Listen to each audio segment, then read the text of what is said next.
Hi, welcome ladies. This one is for you. I'm going to be sharing all about ovarian cysts from an Eastern medicine, classical Chinese medicine perspective. I'm going to talk about what they are in Eastern medicine, why they occur, and what you can start doing about them today. If you want more information on the Western side and how it correlates with Eastern medicine, please make sure that you check out the associated blog post on my website. There's a link to that below. My name is Mallory. I'm a physician of classical Chinese medicine, and you can learn more about me at my website or follow me on social media. Instagram is preferred.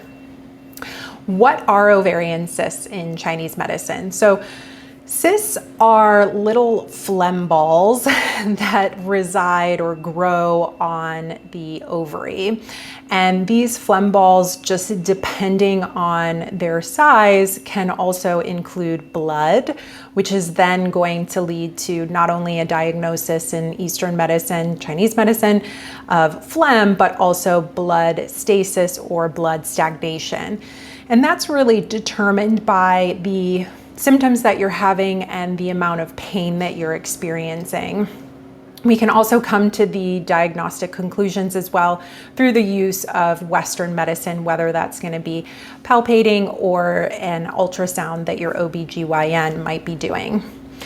In that, we also are going to see that women often have something else going on from a Chinese medicine perspective that's going to lead to these cysts developing. Before I get into why they develop, I do want to share with you that women develop cysts all the time. We always have. It's the way that our body deals with what we have going on internally and in our mind. And then once that has passed, the body can literally go in and kind of nibble that cyst away, and we don't have any pain or even awareness that that occurs.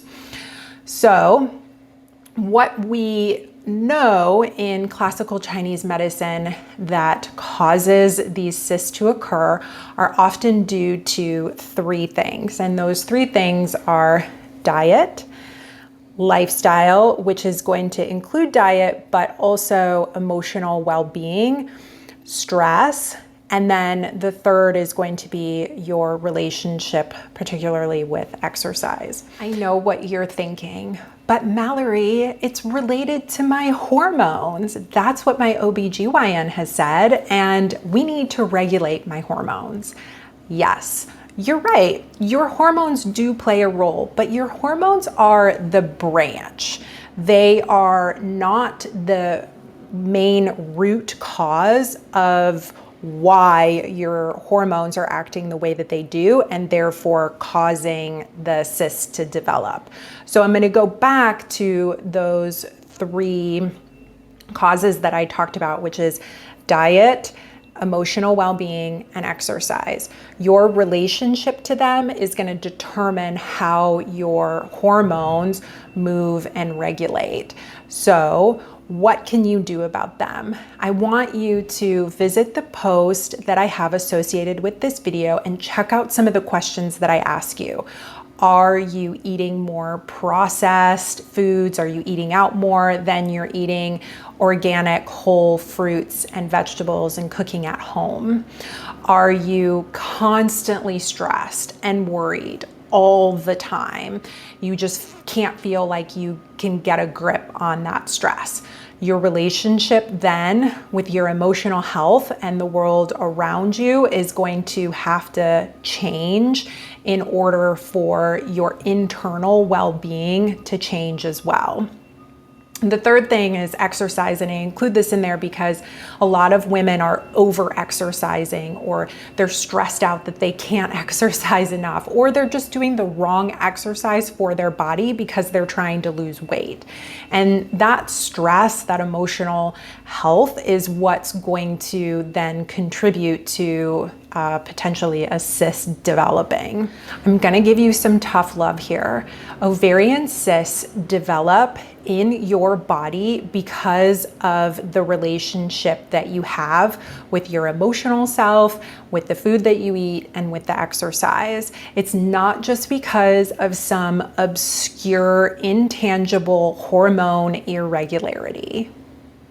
I'm serious.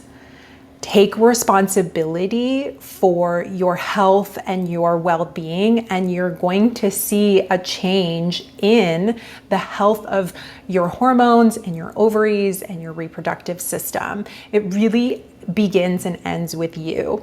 I know that this sounds extremely simple, but we are the ones that make it complicated. And as someone who has dealt with cysts myself, whether it's them growing or them rupturing or working with patients to completely resolve them so that they never come back again, it always comes back to the same thing: how they are relating to the food that they eat, what they're eating, their relationship to themselves, their internal and external emotional world, and their relationship to exercise. I hope that you found the information in this video useful, and at the very least that it gets you to start thinking and questioning some of the choices that you're making and how they're impacting your hormones, right? Your hormones are the branch. They're not the root cause of why these cysts develop, or even why you might be having reproductive issues in general, or even the development of endometriosis and fibroids, perhaps. Leave me a comment down below if you tried some of these suggestions, or even if you have questions. I'm here to support you and kind of demystify women's health in the sense that it is something that is within our control. It is tangible, and it is a process that we need to go through at different stages of our life, because we want to evaluate how we're relating to ourselves and our external world, especially the things that we consume and the people that we have in our lives. As always, thank you for watching. I really hope that you found this useful, and if you want me to expand on this topic or just talk about it more, let me know in the comments below. Thanks for watching.